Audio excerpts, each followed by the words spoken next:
Assalamualaikum warahmatullahi wabarakatuh. Halo petani nilam, jumpa lagi bersama saya Takdir Channel.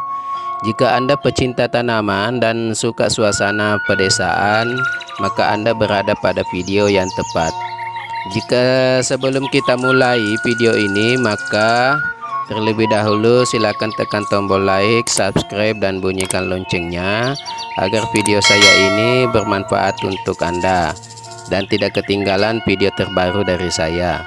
Nah, pada video pertanian kali ini saya akan membahas tentang kesalahan petani nilam pemula yang sering dilakukan oleh petani nilam. Nah, teman-teman, bahwa nilam di Kolaka Utara ini masih di angka Rp420.000. Itu harga berada di tingkat pengepul. Tapi sahabat tani nilam, kita tidak membahas itu lagi, karena video kali ini kita akan membahas tentang pola pikir petani nilam yang kadang keliru dalam budidaya tanaman nilam.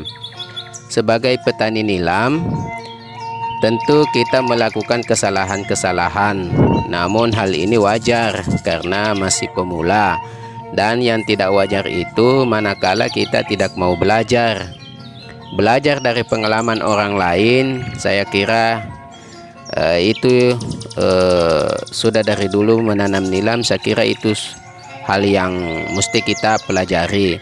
Nah, untuk itu yuk simak video ini tentang kesalahan-kesalahan para petani nilam pemula.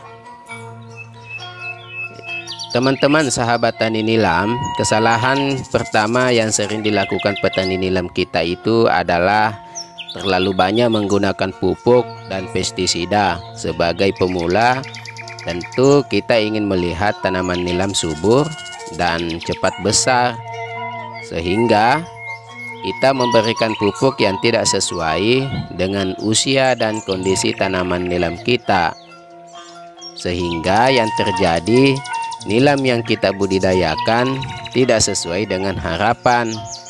Bisa jadi nilam kita subur tapi kurang minyaknya. Itu dikarenakan tidak sesuaian antara jenis pupuk yang diberikan pada tanaman nilam dengan usia tanaman nilam kita. Nah, atau pemberian pupuk yang tidak sesuai dengan kondisi tanah.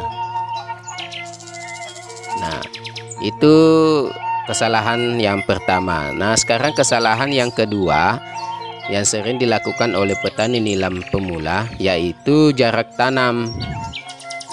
Jarak tanam nilam yang terlalu rapat. Sebenarnya jarak tanaman nilam itu relatif, tergantung pada kondisi tanah. Biasanya jarak tanam yang ideal itu adalah 50 x 80 cm. Jika tanahnya subur, maka jarak tanam semakin renggang. Mengapa? Karena akan cepat berkembang dan besar. Mengapa jarak tanam ini penting untuk diketahui? Karena tanaman nilam itu membutuhkan sinar matahari untuk melakukan fotosintesis. Jika terlalu rapat, maka tanaman nilam akan menjulang tinggi dan daun bagian bawahnya itu akan berguguran. Padahal minyak nilam yang paling banyak itu berada di daun nilam. Nah, petani nilam yang tidak memperhatikan hal ini, prinsipnya semakin banyak ditanam, maka semakin banyak pula hasilnya. Nah, hal inilah yang membuat petani nilam pemula itu merugi. Nah, kesalahan berikutnya yaitu menanam nilam di bawah naungan. Nah, sampai sekarang ini masih banyak petani nilam kita yang menanam nilam di bawah naungan, seperti menanam nilam di bawah pohon coklat, atau menanam nilam di bawah pohon pisang, atau yang lainnya. Pada prinsipnya, petani nilam kita itu berprinsip memanfaatkan setiap lahan yang kosong. Memang sih tanaman nilam di bawah naungan daunnya besar dan batangnya besar dan lebar, tapi faktanya nilam yang di bawah naungan itu minyaknya kurang dan kualitas minyak yang dihasilkan buruk. karena kadar asam yang tinggi, sehingga hal ini pula yang menyebabkan petani nilam pemula itu merugi. Nah, kesalahan berikutnya yaitu ekspektasi yang terlalu tinggi. Nah, maksudnya kita mengharapkan harga nilam yang kita panen nanti akan mahal. Rata-rata petani nilam kita mengharapkan nilai jual yang tinggi, sekitar 500 sampai 600 ribu per kilonya. Itu mereka membayangkan harga mahal itu.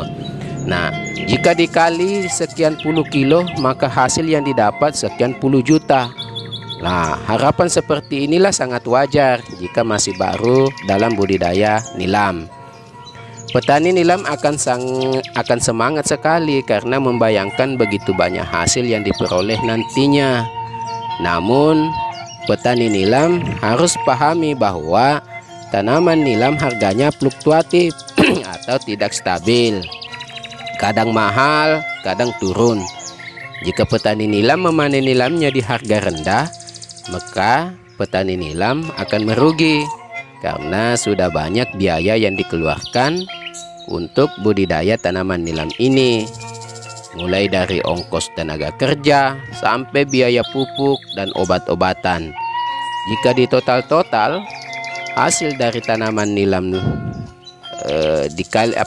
hasil dari tanaman nilam lalu dikurang dengan biaya pengeluaran, maka hasilnya sedikit. Disinilah biasanya petani nilam tekor dan berputus asa karena tidak sesuai dengan harapan yang telah dibayangkannya.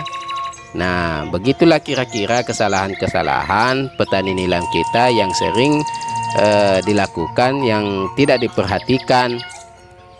Baik sahabat tani nilam, terima kasih. Semoga video ini bermanfaat. Jika Anda senang dengan video ini, maka silakan tekan tombol like, subscribe, dan bunyikan loncengnya agar saya makin bersemangat membuat video untuk Anda. Saya Takdir Channel pamit undur diri. Sampai jumpa pada video selanjutnya. Wassalam.